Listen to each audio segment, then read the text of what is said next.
नमस्ते। आज हम एक बहुत ही पुरानी लेकिन बहुत ही पावरफुल कहानी सुनने वाले हैं। एक ऐसी कहानी जो हमें लीडरशिप और कम्युनिटी के बारे में एक गहरा सबक सिखाएगी। तो सवाल ये है और ये कहानी इसी सवाल के इर्द गिर्द घूमती है कि भाई क्या होता है जब ताकत कंपैशन को भूल जाती है, जब ताकत अपनी जिम्मेदारी से मुंह मोड़ लेती है और दया का रास्ता ही छोड़ देती है। तो चलिए कहानी शुरू करते हैं। सोचिए, एक घना जंगल है जहां सब कुछ एकदम बैलेंस्ड है, सब अपने अपने हिसाब से जी रहे हैं। और इस जंगल का सबसे ताकतवर जानवर है एक हाथी। नाम है महाबल। अब देखिए, महाबल हमेशा से ऐसा नहीं था। यहाँ पे उसका पूरा ट्रांसफॉर्मेशन साफ साफ दिखता है। वो पहले बहुत ही समझदार और इंसाफ पसंद था, सब उसकी इज्जत करते थे। लेकिन धीरे धीरे वही राजा एक घमंडी, मतलबी टायरेंट बन गया। मतलब जहाँ पहले रिस्पेक्ट था, अब वहाँ सिर्फ और सिर्फ खौफ था। और उसका ये नया घमंड, उसका ये ईगो इस एक घटना से बिल्कुल साफ हो जाता है। एक दिन वो नदी पर पहुंचा और उसने चिल्लाकर कहा, ये नदी अब मेरी है। आज से यहाँ वही होगा जो मैं कहूंगा, वही कानून है। बस इन शब्दों के साथ ही उसके जुल्म का दौर शुरू हो गया। तो इस घमंड की कीमत क्या चुकानी पड़ी? चलिए अब जरा ये देखते हैं कि महाबल के इन कारनामों का जंगल के दूसरे जानवरों पर क्या असर पड़ रहा था। उसी जंगल में एक बहुत ही समझदार उल्लू भी था, प्रज्ञाचक्षु। उसने एक तरह से कॉन्शियंस की आवाज बनकर महाबल को समझाने की कोशिश की, उसे चेतावनी दी। उसने कहा, महाबल याद रखो, जब ताकत से समझदारी छीन ली जाए तो वो सिर्फ तबाही लाती है। पर इस सलाह का कोई असर नहीं हुआ, उसे पूरी तरह से अनसुना कर दिया गया। और उस सलाह को नजरअंदाज करने की कीमत पूरा जंगल चुका रहा था। महाबल की मस्ती में चींटियों के घर कुचले जा रहे थे, पक्षियों के घोंसले टूट रहे थे, छोटे छोटे तालाब बर्बाद हो रहे थे।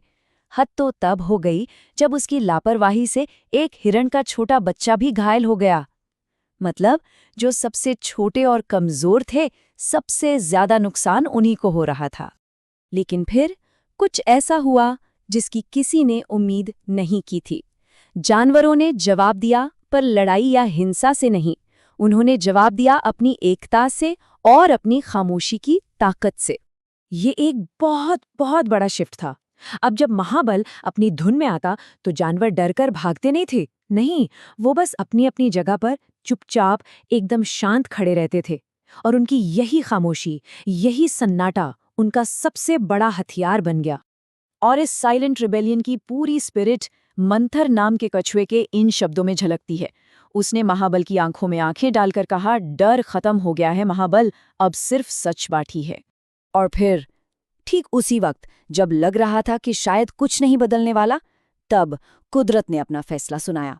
एक ऐसी ताकत मैदान में उतरी जिसके सामने महाबल की सारी हेकड़ी, सारी ताकत किसी काम की नहीं थी। और फिर अचानक आसमान जैसे टूट पड़ा।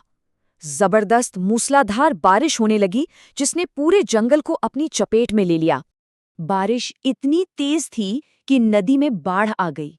वो अपने किनारे तोड़कर पूरे जंगल में तबाही मचाने लगी। और वही ताकतवर महाबल, जिसका भारी भरकम शरीर उसकी सबसे बड़ी ताकत थी, आज वही वजन उसकी मुसीबत बन गया। वो कीचड़ में धंस गया और हिल भी नहीं पा रहा था, एकदम लाचार। और यहाँ कहानी का सबसे इम्पॉर्टेंट टर्निंग पॉइंट आता है। एक तरफ महाबल का पछतावा और दूसरी तरफ जानवरों का वो फैसला जिस पर यकीन करना मुश्किल है। हैरानी की बात तो ये थी कि जिन जानवरों को वो रोज परेशान करता था, वही उसे बचाने के लिए आगे आए। सब एक हो गए। बंदरों ने लंबी लंबी बेलें फेंकी, हिरणों ने बाहर निकलने का सही रास्ता बताया, यहाँ तक कि चींटियों ने भी जमीन को मजबूत किया। मतलब पूरी की पूरी कम्युनिटी ने एक साथ मिलकर अपने ही टायरेंट को बचाया।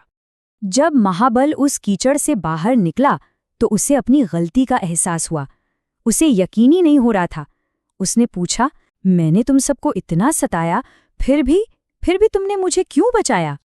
और इसका जवाब उसी समझदार उल्लू ने दिया।